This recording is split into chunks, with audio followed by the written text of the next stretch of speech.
वो टिप्पणी में आया एक नंबर टिप्पणी में है वो। तो इसी पंक्ति का अर्थ है वहां पर, प्रतिविज्ञा स्वयं देवदत्त है, प्रतिविज्ञा है, उस प्रतिविज्ञा का स्वार्थे स्व के विषय में, स्वार्थ यानी स्व के विषय में, स्व तो स्वरूप से न मानम, स्व का स्वरूप से प्रमाण नहीं है, अर्थात प्रतिविज्ञा से बनने वाली जो बुद्धि है वह बुद्धि स्वतः ही प्रमाण नहीं होती। उस बुद्धि को प्रमाणित करने के लिए बुद्धि अंतर संवाद आदि में, तो दूसरी बुद्धि के संवाद आदि में अन्य बुद्धि उसमें प्रमाणित करती है, अन्य बुद्धि की अपेक्षा को लेकर के ये बुद्धि प्रमाणित होती है। तो न स्वतो न प्रमाणम, बुद्धि अंतर संवाद आदि में बुद्धि आदि नाम, बुद्धि नाम मानत्वस्य, तो दूसरी बुद्धियों का ही प्रमाण होता है, ऐसा बुद्धों के द्वारा इष्टत्वात् स्वीकार किया गया है। यानी प्रतिविज्ञा स्वार्थ में स्वतो प्रमाण नहीं है, प्रतिविज्ञा से बनने वाली जो बुद्धि है स्वतो प्रमाण नहीं है, उसको प्रमाणित करने के लिए दूसरी बुद्धि अंतर की जरूरत पड़ती है। अब जब पहली बुद्धि प्रमाण नहीं है तो फिर दूसरी बुद्धि भी कैसे प्रमाण होगी, क्योंकि दोनों ही बुद्धि कैसी क्षणिक है, एक क्षण में ही उनकी बुद्धि नष्ट हो जाती है, तो सारी बुद्धि कैसी हो जाएगी, उनकी क्षणिक होने से नष्ट होने वाली होती है, तो अप्रमाणित हो जाती है। तो विज्ञानवादी हैं जो क्षणिकवाद को मानते हैं। हाँ, क्षणिकवादी है।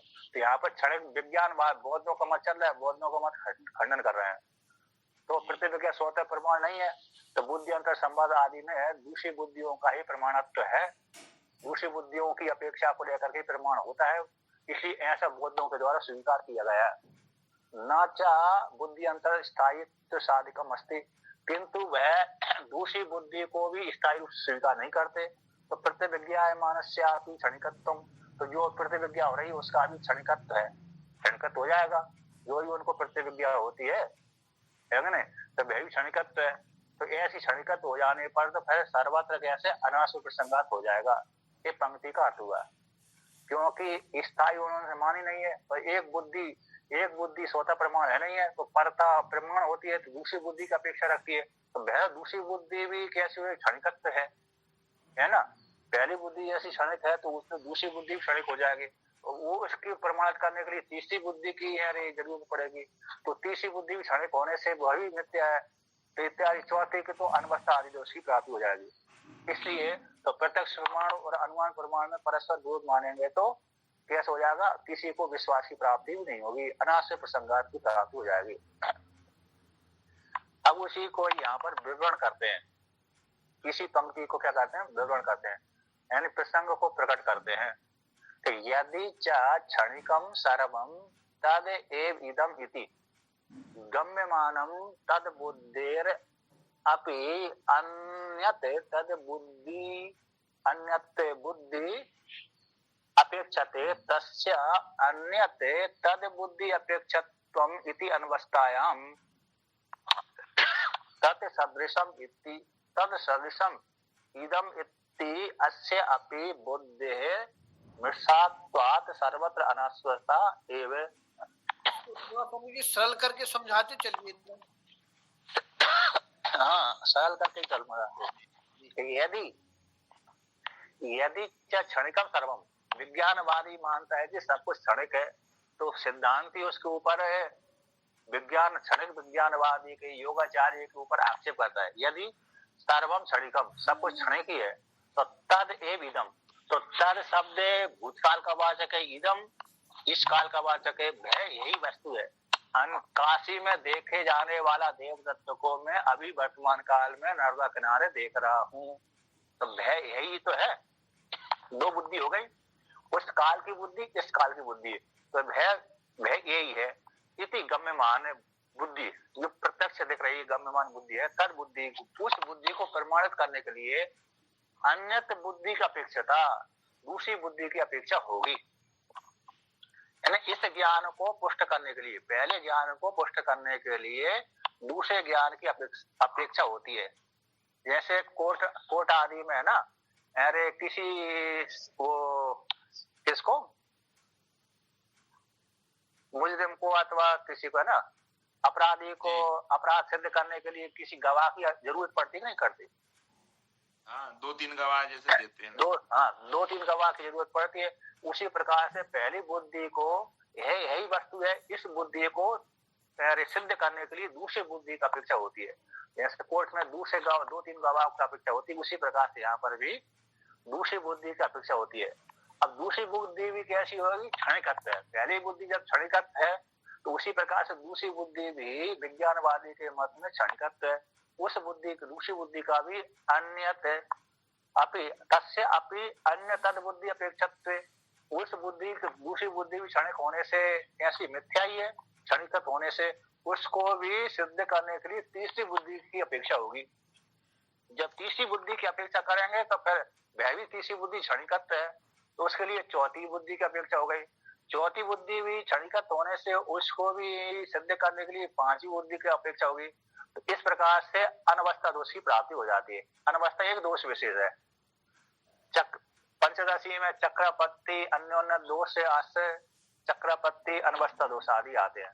तो यहाँ पर अनवस्था की प्राप्ति हो जाने पर तत् सदृशम इतम, उसके सदृश है जो प्रतिविज्ञा का खंडन किया था कि प्रत्यक्ष जो ज्ञान होता है वह सादृश्य को लेकर के होता है। इदम इति अस्य, इसका भी जो सादृश्य ज्ञान भी है, पूर्व पक्षी ने सिद्धांति के ऊपर लगाया था कि सादृश्य जो ज्ञान था, सादृश्य ज्ञान के द्वारा भ्रांति हो जाती है कि जिस गंगा जी में, जिस नर्मदा जी में हमने स्नान किया था वह वही गंगा जी है, ऐसा हमको भ्रांति दिख रही है, किंतु वह गंगा जी नहीं है, दूसरी गंगा जी है। ऐसा जो पूर्व पक्षी ने सिद्धांति के ऊपर आक्षेप लगाया था कि तत् सदृशम इदम, वह सदृश ज्ञान है, इदम इति, यह ज्ञान है, इति अस्य बुद्धि का भी विषात्वात्, मिश्र हो जाने से सर्वत्र अनाश्यता एवं, सर्वत्र कैसे होया? अविश्वास की प्राप्ति हो जाएगी। ये सिद्धांति ने पूर्व पक्षी के ऊपर आक्षेप लगाया। यानी विज्ञानवादी कहता है सादृश्य से ही ज्ञान हो जाता है, वास्तव में वह वस्तु सत्य नहीं है, जो देखी गई है वह वस्तु तो कैसी क्षणिक होने से नष्ट हो गई, किंतु उसके जैसे दूसरी वस्तु दिख रही है। यानी वही ये नहीं है, दो काल वाली वस्तु नहीं है, सत्य नहीं है। उसी प्रकार से शून्य से जगत की उत्पत्ति होती है, वो सर्वम शून्यम क्षणिकत्वम, बुद्धि का ही विनाश है, ऐसे जो सिद्धांति पूर्व पक्षी मान रहा था, तो सिद्धांति ने खंडन कर दिया, ऐसी नहीं, कार्य कारण कौन है? दोनों सत्य ही है। लेकिन सादृश्य ज्ञान नहीं होता, बल्कि वह यही है। कौन है? वह यही है। इस प्रकार से प्रतिविज्ञा सादृश्य को लेकर के वर्णन किया था पूर्व पक्षी ने, इसका यहाँ पर खंडन कर दिया। अब उसी को आगे कहते हैं, यहाँ पर टीका आया, टीका हमें दिया है नीचे से, क्षणिकत्व आदि बुद्धि का भी स्वार्थ में स्वतो मानत्व अभावात है। जो क्षणिकत्व बुद्धि है, क्षणिकत्व बुद्धि मानते कौन? नहीं, अरे बौद्ध मत वाले है ना, विज्ञानवादी। तो क्षणिकत्व आदि बुद्धि का भी स्वार्थ में स्वतो प्रमाणत्व का अभाव होने से तादृग बुद्धि अंतरापेक्षा है, उसको भी दूसरी बुद्धि की अपेक्षा हो जाएगी। तो दूसरी बुद्धि की अपेक्षा हो जाने पर तस्या, उस दूसरी बुद्धि भी कैसी? क्षणिकत्व होने से मिथ्या है। तत्त रूप से उसी प्रकार से उसके लिए तीसरी बुद्धि की अपेक्षा होगी। तो तत्त रूप से अनवस्था याद है, अनवस्थानाद, उसमें भी अनवस्था दोष की प्राप्ति हो जाने से, इसलिए बुद्धि स्वतः प्रमाण अभ्युपयम, इसी बुद्धि को स्वतः ही प्रमाण मान लेना चाहिए। क्योंकि यहाँ पर क्षणिकत्ववादी से सिद्धांति कहता है कि इसलिए दूसरी बुद्धि, पहली बुद्धि जो है वह भी क्षणिकत्ववादी के मत में भी बुद्धि को स्वार्थ में प्रमाण नहीं मानते, उसको प्रमाण करने के लिए दूसरे बुद्धि की अपेक्षा होती है, वह भी मिथ्या है, क्षणिकत्व होने से नष्ट हो जाती है। तो उसके लिए तीसरी की जरूरत पड़ेगी, तो तीसरे की जरूरत पड़ेगी तो उसके लिए फिर चौथे की अनवस्था दोषी प्राप्त हो रही है। इसलिए क्षणिकत्व बुद्धि को भी स्वतः ही प्रमाण मान लेना चाहिए। जब आपने स्वतः ही प्रमाण मानेंगे तो हमारी बुद्धि भी कैसी हो जाएगी? जो प्रतिविज्ञा वाली बुद्धि वो भी सत्य हो जाएगी। अनवस्था का मतलब होता है कि वही, अनवस्था का मतलब होता है वही अवस्था बार बार प्राप्त हो रही है। अनवस्था, हाँ, वही दोष आ रहा है अनवस्था। जैसे पेड़ से बीज से पेड़ बना या बीज से पेड़ से बीज बना, ये तो अनवस्था दोष आ जाता है, चलता रहता है ये क्रम, कभी खत्म होता नहीं है। हाँ, अनवस्था का इसके बिना ये नहीं बना, उसके बिना वो नहीं बना। ये दोष इसमें आ रहा है तो भाई दोष उसमें भी आ रहा है, वह दोष उसमें आ रहा है तो वो दोष आगे वाले में आ रहा है ना। ये दोष इसमें लगा हुआ है, जी। तो इस दोष को हटाने के लिए तीसरे की अपेक्षा हुई, उसमें भी वही दोष है। वो तीसरे को दोष हटाने के लिए चौथे की जरूरत पड़ी तो उसमें भी वही दोष आ रहा है, तो इसको बोलते हैं अनवस्था। ये भी रिपीटिशन बीज हो रहा है, अंकुर वही रिपीटिशन उनका अनुवृत्ति होगी उसी की। तो कहते हैं जी। इसलिए बुद्धि का स्वतः ही प्रमाण रूप से स्वीकार कर लेना चाहिए। क्षणिकत्व आदि के वादियों के मत में भी बुद्धि को स्वतः ही प्रमाण मान लेना चाहिए। जब ऐसा स्वतः ही प्रमाण मानेंगे तो हमारी प्रतिविज्ञा भी सत्य हो जाएगी। तथा च प्रतिविज्ञानम सर्वम तथा एव अबाधत्वात्। तो टीका में किया गया है, इसलिए बुद्धि को स्वतः ही प्रमाण स्वीकार कर लेना चाहिए। आपको भी, पूर्व पक्षी को भी, आपको उसी प्रकार से प्रतिविज्ञानम, जो प्रतिविज्ञान है वह नहीं प्रतिविज्ञा है, वह सर्वम सब कुछ प्रतिविज्ञा रूप जो ज्ञान सर्वम कैसे तथा एव अबाधत्वात्, उसका फिर बाद नहीं होगा। आका जो पहले था वह यही है कि दो बुद्धि का ज्ञान हमारे सत्य हो जाएगा, अर्थात प्रतिविज्ञा का ज्ञान सत्य हो जाएगा। अब आगे कहते हैं, उसी को लेकर कहते हैं, भाष्य में आते हैं, तद इदम बुद्धयोर अपि कर्तृ अभावे संबंध अनुपत्ति। कहते तद बुद्धि और इदम बुद्धि, दो बुद्धियों का, दो क्षण तो मानते नहीं है ना, दो क्षण वाली बुद्धि नहीं मानते बौद्ध वाले, क्षणिक विज्ञान वाले। तो तद बुद्धि और इदम बुद्धि दोनों का कर्ता के साथ संबंध न होने पर, दोनों बुद्धियों का एक कर्ता न होने पर, एक बुद्धि कर्ता अलग है, दूसरी बुद्धि कर्ता अलग है, तो दो बुद्धियों के कर्ता का भाव एक कर्ता न होने पर संबंध अनुपत्ति है, संबंध की उत्पत्ति नहीं हो सकती। क्षणिक विज्ञानवादी को भी है कि नहीं, वो एक कर्ता तो मानते नहीं है, एक बुद्धि का एक कर्ता होगा, दूसरी बुद्धि का अलग कर्ता हो गया। तो फिर सादृश्य ज्ञान पहले वाले को देवदत्त को हुआ, वही ज्ञान यज्ञदत्त को कैसे हो सकता है ना। जिससे देवदत्त ने बाजार में जाकर मिठाई खाई और यज्ञदत्त को हो जाए ज्ञान कि मैंने बाजार में जाकर मिठाई खाई, ये नहीं हो सकता सादृश्य को लेकर के, क्योंकि तद बुद्धि और इदम बुद्धि दोनों बुद्धि का भी कर्ता के साथ संबंध न होने पर संबंध की उत्पत्ति नहीं हो सकती, एक कर्ता को स्वीकार न करने पर। 8 नंबर टिप्पणी में दिया है कर्तृ अभाव, इन कर्ता के आश्रय, कर्तुर आश्रय एकस्य अभाव, कर्ता का जो आश्रय एक आश्रय, कर्ता के एक आश्रय बुद्धि वाली, दो बुद्धि है ना, तद बुद्धि और इदम बुद्धि, तो दो बुद्धियों का एक कर्ता के आश्रय का अभाव मान लेने पर तो फिर संबंध की उत्पत्ति नहीं हो सकती कि वह यही है, सादृश्य ज्ञान की उत्पत्ति नहीं हो सकती, सादृश्य से प्रतिविज्ञा हो जाती है। ऐसा पूर्व पक्षी ने सिद्धांत के ऊपर आक्षेप लगाया था कि संबंध की उत्पत्ति भी नहीं हो सकती। तो सादृश्यात तद संबंध इति चेत, तथा सादृश्य से ही तद संबंध हो जाए इति चेत ना, ऐसी बात नहीं है। तद उसी को खंडन करते हैं, तो कहते हैं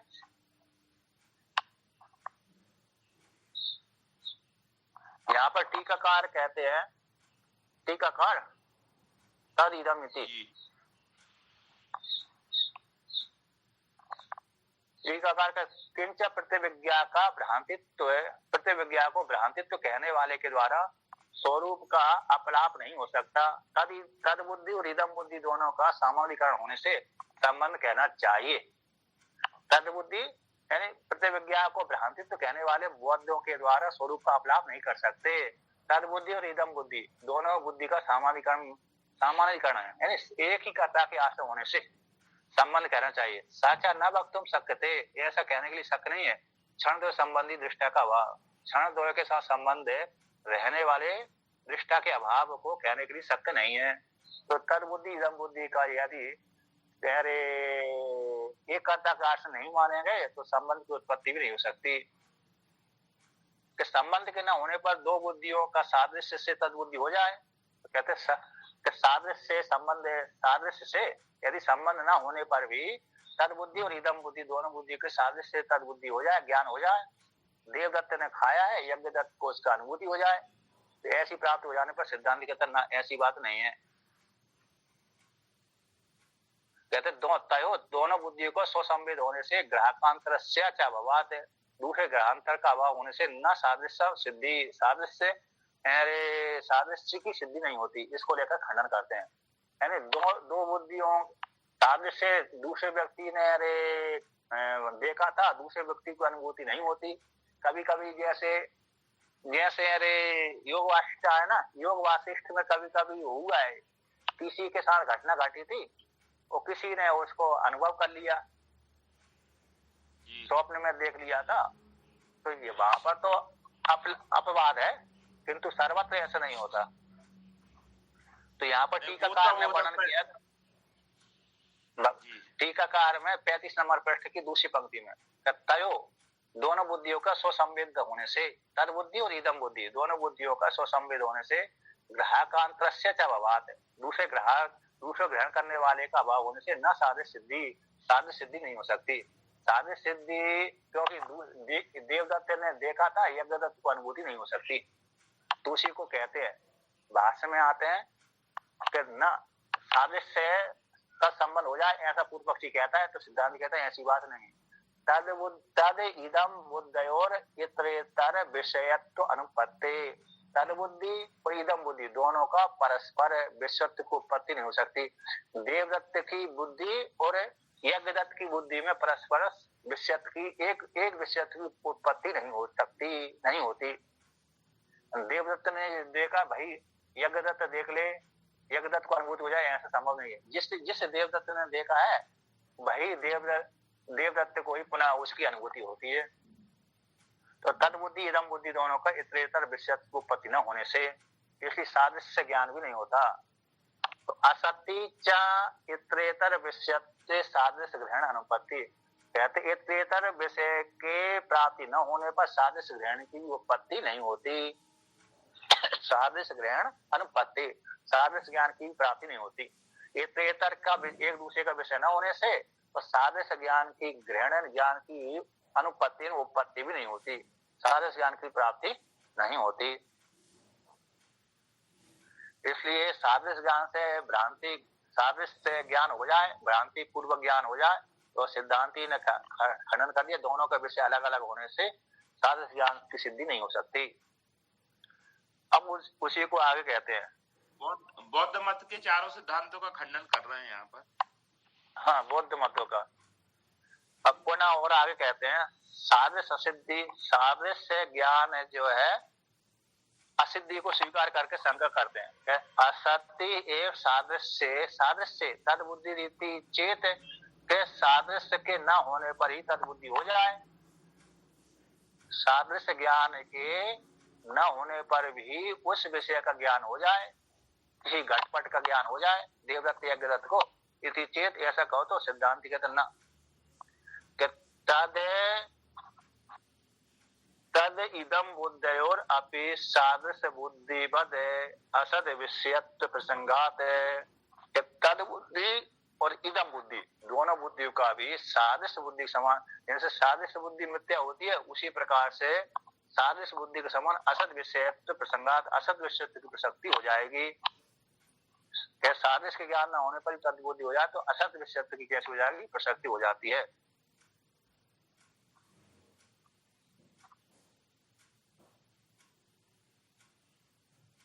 यहाँ पर कहते हैं सादृश्य के न होने पर भी तद बुद्धि हो जाए, है भाई है ऐसी बुद्धि हो जाए, तो ऐसा कहना ठीक नहीं है,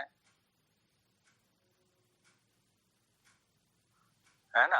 कहते सादृश्य बुद्धि के समान असद विषयत्व प्रसंगात, असद विषयत्व प्रसंगात एक नंबर टिप्पणी दिया, बुद्धित्व रूप से, बुद्धित्व लिंग रूप से ध्येयम, असद विषय का लिंग की प्राप्ति हो जाती है, असद विषयत्व के लिंग की प्राप्ति हो रही है, प्रसंग हो जाएगा।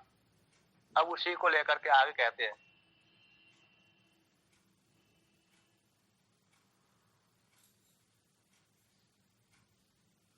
यत्र जहां पर यत्र स्वार्थे, यत्र जिस स्थान पे स्वार्थ की प्राप्ति हो जाने पर धी होता है, तत्र वहीं पर साधक की अपेक्षा न अन्यत्रता अन्य जगह पर नहीं होती, इति भावा। अब यहाँ पर कहते हैं विज्ञानवादी कहता है, यहाँ पर कौन कहता, तद इदम बुद्धि, तत्र बाह्यार्थवादी के प्रति यहाँ पर कहते हैं, बाह्यार्थवादी के प्रति जो तद इदम बुद्धि ना, तद इदम बुद्धि है ना, तो यहाँ पर जो तद इदम बुद्धि जो बाह्यार्थवादी के प्रति खंडन किया है, तद बुद्धि और इदम बुद्धि दोनों का शारीरिक बुद्धि के समान असद विषयत्व प्रसंगात है, असद बुद्धित्व लिंग के द्वारा बुद्धित्व लिंग रूप से असद विषयत्व की प्राप्ति हो जाएगी।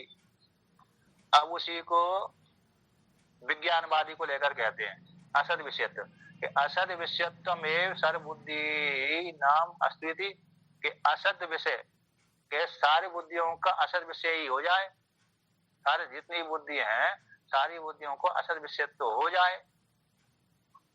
जितनी भी बुद्धि बनती है ना, घट वाली बुद्धि, पट वाली बुद्धि, मठ वाली बुद्धि, जो भी ज्ञान बन रहा है असत को विषय करने वाला हो इति चेत।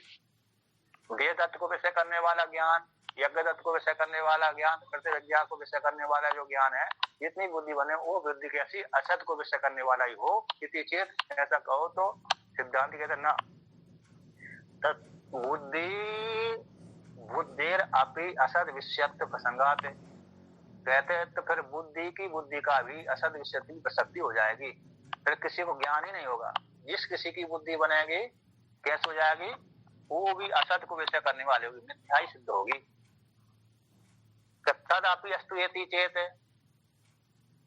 तो कहते हैं तदपि शून्यवादी को लेकर कहते हैं यहाँ पर, तथा सती अनालंबन क्षणक, आलंबन से रहते क्षणक विज्ञानम हो जाए इति अस्य, इसका भी इस ज्ञान का भी असद विषय रूप से विज्ञानवादी की सिद्धि नहीं होती।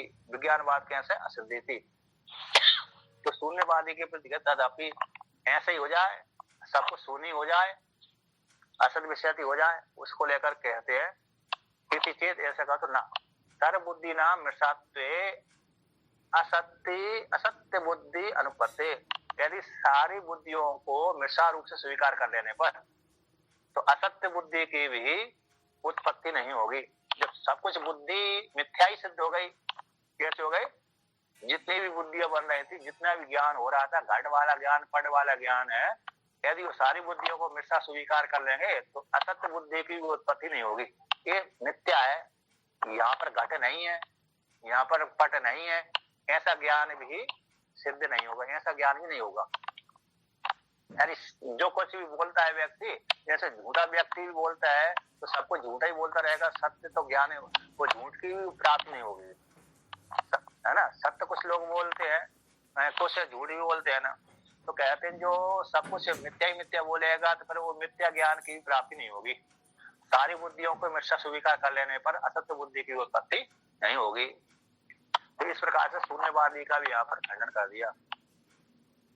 अब आगे कहते हैं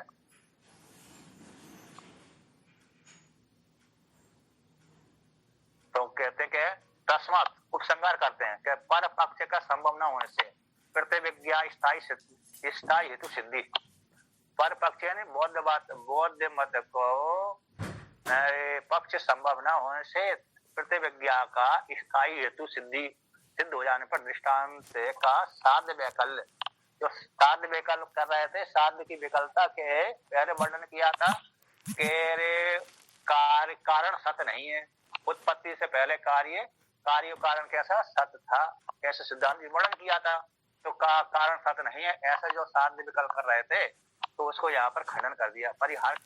परिहृत करके अवान्तर प्रकृति उपसंहार को उपसंहार करते हैं, अवान्तर प्रकृति को उपसंहार करते हैं।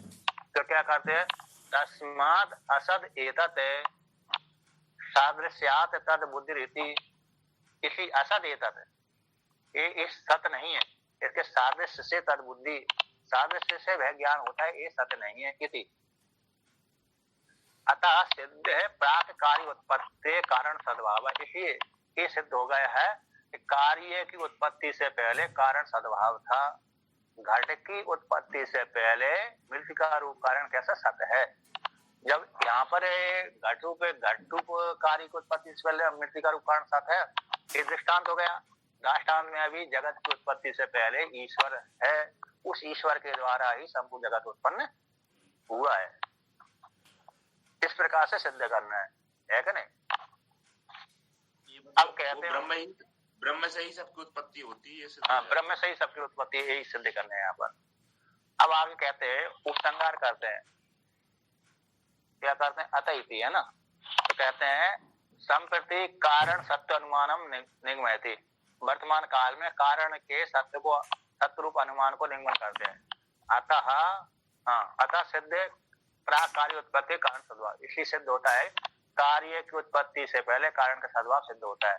कार्यस्य अव्यक्ति अव्यक्ति लिंगत्वात्, कार्य की अव्यक्ति लिंग वाला होने से कारण तभी कार्य तभी उत्पन्न हो सकता है जब कारण होगा, है ना। कार्य कारण है ही नहीं तो कार्य की उत्पत्ति कैसे होगी। यदि मृतिका नहीं है, मृतिका रूप कारण नहीं है तो घट रूप कार्य की उत्पत्ति नहीं होती। स्वर्ण यदि नहीं है तो आभूषण की उत्पत्ति नहीं हो सकती। तो कार्य की अव्यक्ति में लिंग होने से, तो ये लिंग होने से सिद्ध होता है कि कारण पहले से सत्य था, तभी कार्य रूप घट रूप कार्य की उत्पत्ति होती है।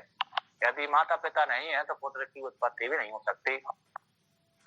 तो कहते कार्यस्य च सद्भाव प्राग उत्पत्ति सिद्ध, इसलिए कार्य का भी और कार्य का सद्भाव उत्पत्ति से पहले सिद्ध हो गया। तो कार्य भी पहले से ही था किंतु अव्यक्त दशा में नहीं था, है ना। कार्य का भी सद्भाव होता है प्राग उत्पत्ति, उत्पत्ति से पहले भी कार्य के सद्भाव की सिद्धि प्राप्ति हो जाती है, इसलिए कार्य भी पहले से सत्य है। अब आप यहाँ पर आगे कहते हैं वेदांत तो बाद में कार्य कारण मिथ्या भी सिद्ध कर देता है ना, कार्य भी मिथ्या है कारण भी मिथ्या है, दोनों है ही नहीं है, केवल प्रतीति मात्र है।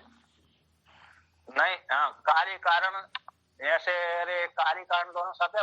कारण रूप से जब विचार करेंगे तो कारण कौन हो गया, परमात्मा ही हो गया। तो परमात्मा हम ले जा करके, तो इसको बाहर करते करते करते करते लास्ट में ले जा करके परमात्मा हम ले जाते हैं, तो परमात्मा सत्य हो जाता है। तो ये व्यवहारिक रूप से सत्य है। जो कार्य कारण भाव जितने भी पारमार्थ सत्य परमात्मा है,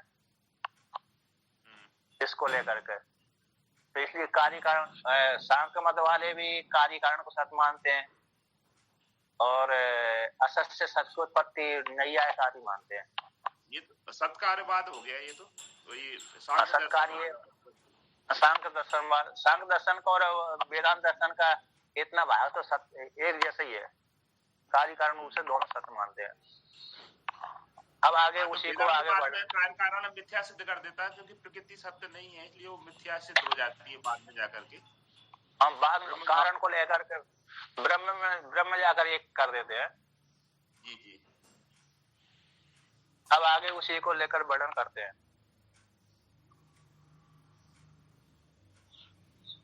यहाँ पर टीकाकार 36 में वर्णन किया है कि कार्य कारण दोनों का उत्पत्ति से पहले सत्य रूप से स्वीकार कर लेना चाहिए।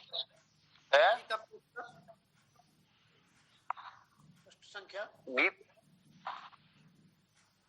गीता प्रेस में अरे 52 नंबर पृष्ठ पे होगी, नहीं 53 नंबर पृष्ठ पे, अरे लास्ट की पंक्ति है, कार्य से 53 नंबर पृष्ठ पर। तो यहाँ पर कहते हैं कार्य और कारण दोनों का उत्पत्ति स्वेरे सदरूप से स्वीकार कर लेना चाहिए। ऐसी प्रतिज्ञा करके कारण का अस्तित्व प्रपंच कर दिया, कार्य का अस्तित्व को अनुमान को लेकर के दर्शाती। कार्य भी उत्पत्ति से पहले कैसे सत्य ही था, उत्पत्ति से पहले सद्भाव से प्रसिद्ध है, चकार का अर्थ हो गया। अब उसी को लेकर के यहाँ पर हेतु भागम आक्षेपति, हेतु भाग को लेकर के आक्षेप करते हैं।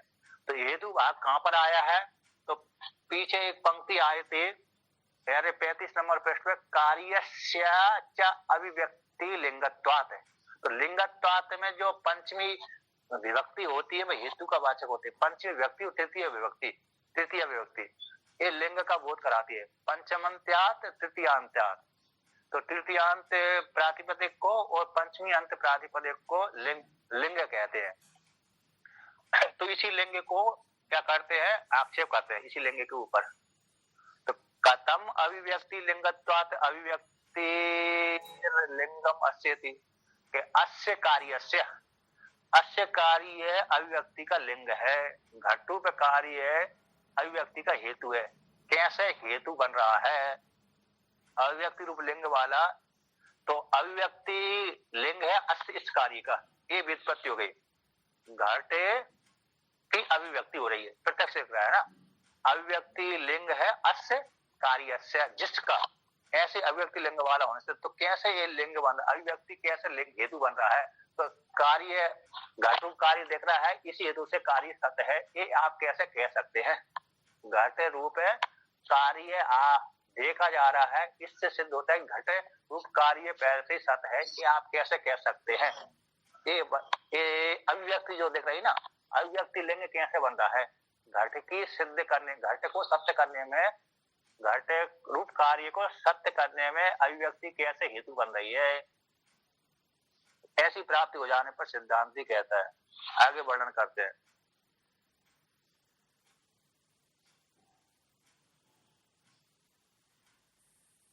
यहाँ पर टीकाकार वर्णन करते हैं, कहते अभिव्यक्ति लिंगम अस्थिति, अभिव्यक्ति है लिंग अस्य कार्य के इति व्युत्पत्ति के द्वारा खत्म अभिव्यक्ति लिंगत्वात्। कैसे अभिव्यक्ति लिंग बनता है? कार्य के सत्य होने में लिंग कैसे बनता है?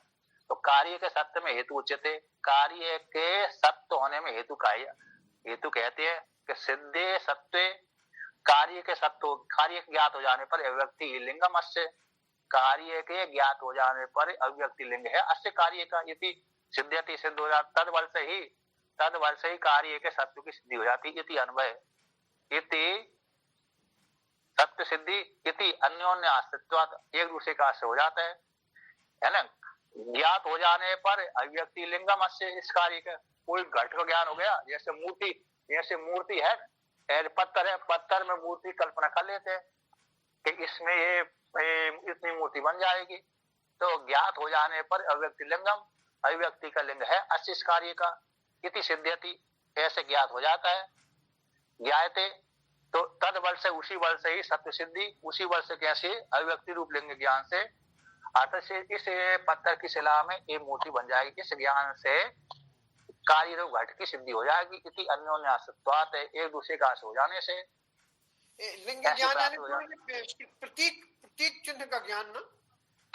हाँ, लिंग ज्ञान है, प्रतीक ही तो होता है। जैसे धूम रूप लिंग ज्ञान है, तो धूप रूप लिंग ज्ञान से पर्वत के नीचे आग जल रही है, अग्नि